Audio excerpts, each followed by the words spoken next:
Halo semuanya, selamat datang di PTK Review. Bagaimana kabarnya? Aku harap kalian semua baik-baik saja. Pada kesempatan kali ini, saya akan membahas series Jepang yang berjudul Shibatora. Series ini akan saya bagi menjadi 5 part. Dan sinopsis film ini adalah menceritakan seorang polisi yang berumur 24 tahun, tapi memiliki wajah seperti anak 17 tahun.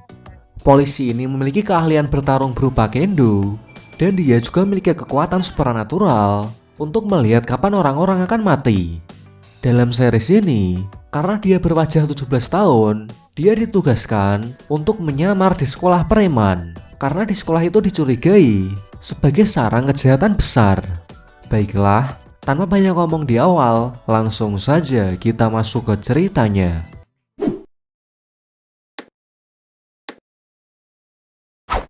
Di awal film terlihat tokoh utama kita yang bernama Shibata sedang dipalak oleh 2 orang preman karena dia memiliki wajah yang polos.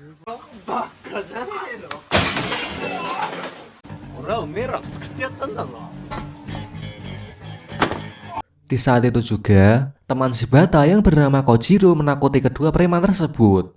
Kojiro lalu membuka jas hujan Shibata, yang ternyata Shibata adalah seorang polisi yang membuat kedua preman itu lari ketakutan. Di saat itu kemampuan Shibata aktif dan memperingati mereka untuk berhenti berlari. Beruntungnya kedua preman itu selamat dari sebuah truk. Meskipun teman, tapi Shibata membawa Kojiro ke kantor polisi karena merusak motor orang lain. Tak berselang lama, rekan polisi Shibata datang dan memberikan surat yang berisi bahwa Shibata naik jabatan menjadi seorang detektif.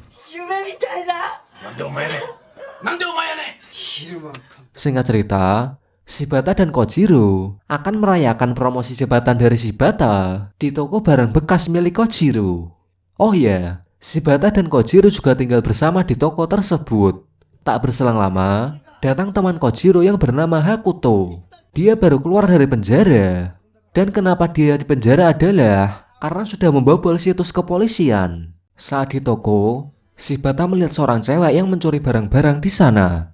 Cewek itu pun kabur dan dijemput oleh pacarnya yang menggunakan sepeda motor. Shibata yang mengejar malah dikira dialah pencurinya.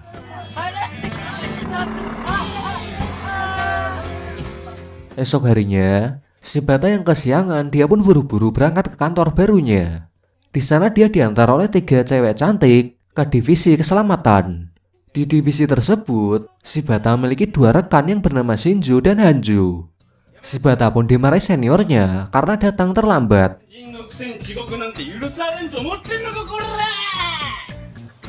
Divisi keselamatan diketuai oleh Direktur Sakurai, dan dia sangat senang karena Shibata memiliki wajah yang sangat muda.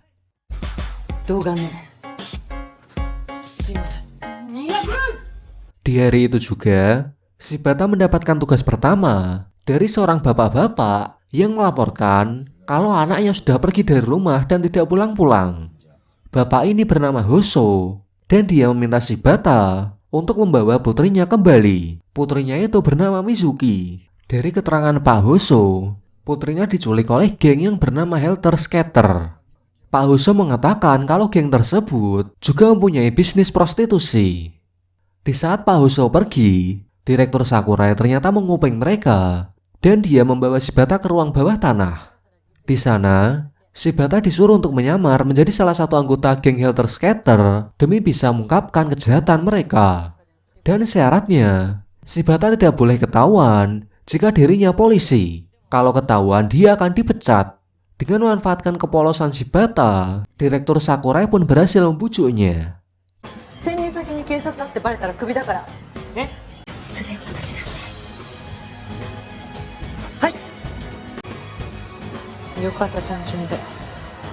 Di sisi lain, ketua anggota Helter Skelter memarahi anggota mereka yang bernama Iketani karena dia diduga punya bisnis prostitusi dengan menggunakan nama Helter Skelter. Jika itu terbukti benar, maka Iketani akan dikeluarkan dari geng tersebut. Sementara itu, Shibata pun mencoba menemui salah satu anggota Helter Skelter yang bernama Iketani. Dia so akrab dengan menawarinya rokok. Namun anggota dalam geng tersebut memiliki aturan tidak boleh merokok. Karena terlihat seperti anak SMA, Mereka pun mengizinkan Shibata bergabung ke geng mereka. Saat itu Shibata hampir ketahuan identitasnya oleh rekannya yang dulu. Ketika Shibata sampai di markas, mereka menyuruh Shibata untuk menjaga gadis-gadis yang akan digunakan untuk bisnis prostitusi. Di sana Shibata juga bertemu Mizuki, yaitu putri dari Pak Huso. Salah satu wanita di sana menunjukkan punggung Mizuki yang penuh luka pukul dan luka dari panas rokok. Mereka beranggapan kalau ini adalah ulah dari Iketani. Setelahnya Shibata lalu menemui Mizuki di atap gedung dan memintanya untuk kembali ke rumah. Namun di sini Mizuki tidak mau dan lebih nyaman di sini. Shibata memberitahu kalau ayahnya Mizuki sangat khawatir kepadanya. Namun meski begitu, Mizuki tetap tidak akan pulang. Esok harinya, Shibata memberikan hasil laporan penyelidikan kepada Pak Huso. Di sini Pak Huso menceritakan kalau dia adalah ayah tiri dari Mizuki dan ibu kandungnya sudah meninggal. Semenjak ibunya meninggal, Mizuki mulai kabur dari rumah. Tapi meskipun dia ayah tiri, tapi Pak Huso sangat menyayangi Mizuki. Mendengar hal itu, Shibata pun akan membawa Mizuki pulang apapun yang terjadi. Singkat cerita, di saat dia akan membawa Mizuki pulang, Shibata melihat tangan dewa kematian di dekat Mizuki yang menandakan dia akan mati kurang dari 24 jam. Di sini Shibata berpikir kalau Iketani akan membunuh Mizuki.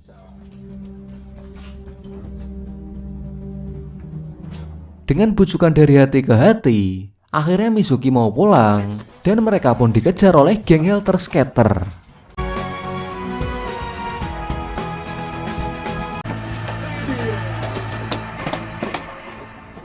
Namun sialnya mereka terkepung oleh geng Helter Skelter dan dibawa ke sebuah gudang kosong.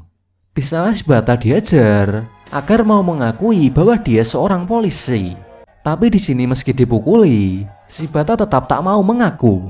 Di saat Iketani akan menusuk Mizuki dengan pisau, Kojiro dan Hakuto datang.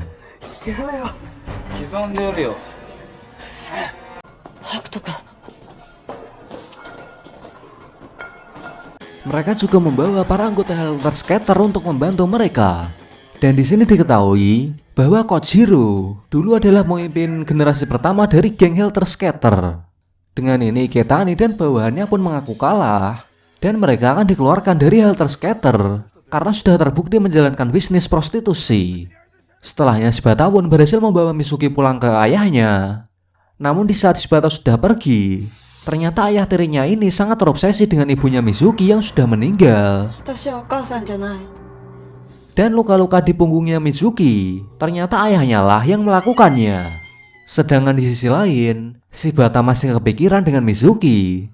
Dan dia menyadari ketika dia melihat foto Mizuki yang selalu berambut pendek seperti ibunya. Dan dia juga mengingat luka rokok di punggung Mizuki, mengingat geng Helter Skelter dilarang merokok. Jadi Iketani bukanlah pelakunya. Karena hal itu dia segera kembali ke rumah Mizuki.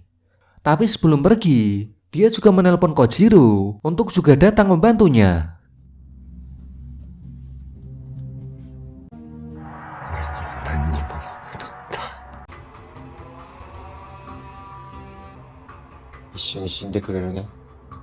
Singkat cerita, Shibata datang kembali ke rumah Mizuki dan berhasil menyelamatkannya dari kematian.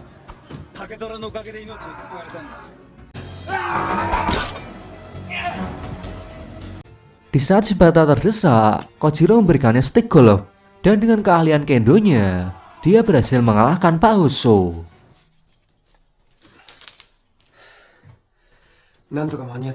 Dan dengan ini akhirnya Shibata bisa menyelesaikan kasus prostitusi dan menyelamatkan nyawa Mizuki. Karena kerja Shibata sebagai seorang detektif sangat bagus, kali ini dia mendapatkan tugas untuk menyamar sebagai salah seorang siswa di sekolah. Dan terlihat murid di sana preman semua. Dan ternyata Shibata satu kelas dengan Mizuki. Shibata ditempatkan di sana karena disuruh oleh Direktur Sakurai agar bisa menangkap organisasi Onigami sampai ke akar-akarnya. Onigami sendiri adalah sebuah organisasi yang memanfaatkan siswa SMA untuk tindak kejahatan. Mereka mengancam dengan mengirimi pesan teks kepada siswa-siswa tentang rahasia mereka. Dan jika rahasia mereka tidak ingin disebar, siswa tersebut harus melakukan tindak kejahatan sesuai perintah dari Onigami dengan menggunakan helm agar identitas mereka tidak ketahuan. Sebagai siswa baru di sana, Shibata langsung dibully dengan disuruh lompat dari gedung dengan diikat menggunakan tali. Beruntung saat itu ada siswa yang bernama Yuji menghentikan hal itu. Yuji merasa terganggu karena mereka sangat berisik. Saat pulang sekolah, Shibata meminta Mizuki untuk tidak mengungkapkan identitasnya sebagai polisi. Mizuki setuju, tapi dengan satu syarat, dia akan membantu Shibata dalam penyelidikannya. Dan ketika membuka lokernya, ada surat bertuliskan, "Selamat datang detektif Shibata." Yang artinya organisasi Onigami sudah mengetahui kedatangan polisi di sekolah ini. Esok harinya, Shibata dan Mizuki menyelidiki lab komputer untuk mengetahui siapa saja yang sering membuka situs organisasi Onigami. Di saat itu juga Yuji datang, dan setelah Yuji pergi, Shibata dan Mizuki mendatangi komputer yang bekas dipakainya. Mereka terkejut mengetahui kalau Yuji habis membuka website organisasi Onigami. Shibata pun mulai mencurigai Yuji, dan setelah pulang sekolah, dia pergi ke rumah Yuji untuk menyelidikinya. Dari ibunya Yuji, dia mendapatkan info kalau Yuji adalah seorang anak yang pintar, tapi dia dikeluarkan dari sekolah lamanya karena ketahuan mencuri. Tak lama setelah itu, Yuji datang memergoki Shibata. Di sini Yuji sudah tahu kalau Shibata seorang detektif, dan hal itu dia dapat informasinya dari situs Onigami. Yuji kesal pada Shibata karena dia adalah rekannya Shinju. Shibata pun menjelaskan kalau dia sedang mencari siapa dalang di balik Onigami, dan Yuji pun bersikeras bahwa bukan dia orangnya. Ketika pulang dari rumah Yuji, Shibata dicegat oleh kelompok Onigami dan terpaksa dia melawan mereka.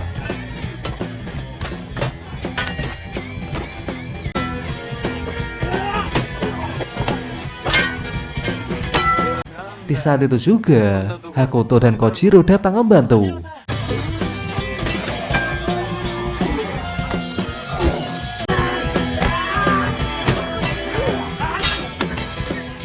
Mereka pun berhasil menangkap salah seorang dari mereka, yang ternyata dia adalah Kato, teman sekelasnya Shibata. Kato meminta maaf karena dia terpaksa melakukan ini karena perintah dari Onigami. Jika dia tidak menyerang Shibata, aibnya akan disebar oleh Onigami, bahkan dirinya juga diancam akan diserang juga. Sedangkan di sisi lain, Yuji mengingat kejadian di mana dia dikeluarkan dari sekolah lamanya. Waktu itu temannya mencuri barang di toko. Yuji sempat melarangnya, namun temannya tak peduli. Malahan dia menitipkan barang curiannya itu ke Yuji. Yuji yang baik hati, dia mencoba mengembalikan barang itu ke toko. Tapi sayangnya, detektif Shoji malah menganggapnya pencuri. Detektif Shoji tak mau mendengarkan pembelaan Yuji, dan karena hal itulah dia dikeluarkan dari sekolah lamanya. Bisa dibilang, Yuji adalah korban salah tangkap.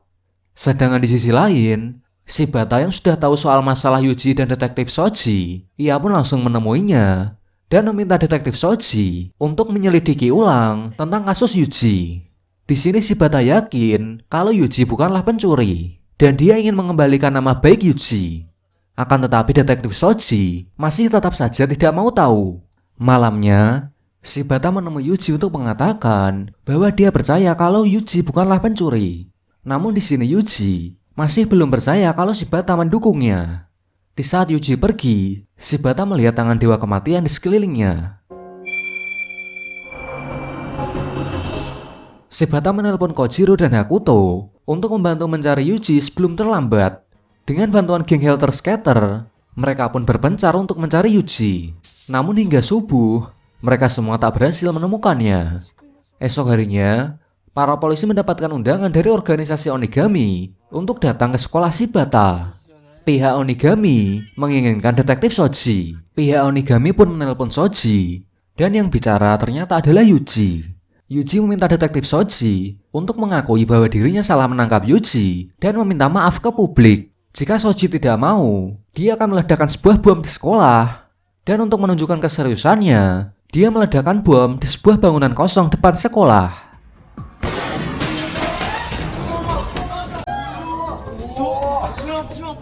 Yuji pun menyuruh detektif Shoji untuk pergi ke atap sekolah. Sedangkan Shibata, dia juga mendapatkan perintah dari atasannya untuk juga pergi ke atap sekolah. Sesampainya di sana, Shoji mendapat telepon lagi dari Yuji yang menyuruhnya untuk melompat dari atas gedung dengan sebuah tali. Sedangkan di sisi lain, Kojiro dan Hakuto meminta izin ke Direktur Sakurai untuk membantu Shibata. Mereka pun pergi ke sekolah dengan menyamar sebagai pengantar makanan agar Yuji tak curiga. Sementara itu, Shibata yang ingin mendapatkan kepercayaan dari Yuji, dia rela terjun dari gedung asalkan Yuji tidak meledakkan sekolah.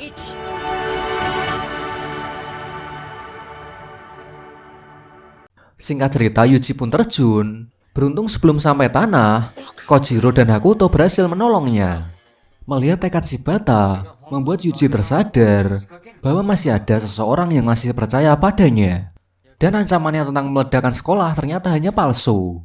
Karena dia hanya ingin menggertak detektif Shoji agar mau mengakui kalau dia salah tangkap. Namun di saat Yuji ingin keluar, pintunya malah terkunci dan ada sebuah bom asli di sana. Dia pun sangat panik dan menelpon Shibata.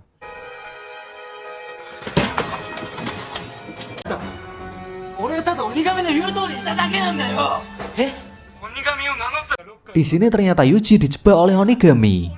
Sampainya di sana, Hakuto mencoba memotong kabel seperti di film.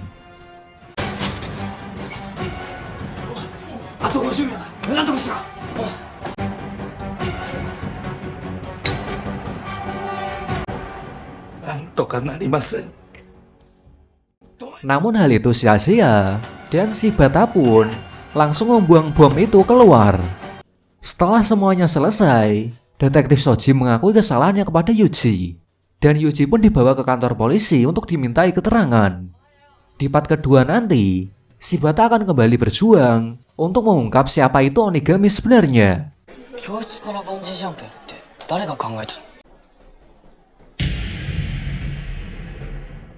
Baiklah, terima kasih sudah menonton. Dan sampai bertemu lagi di part kedua.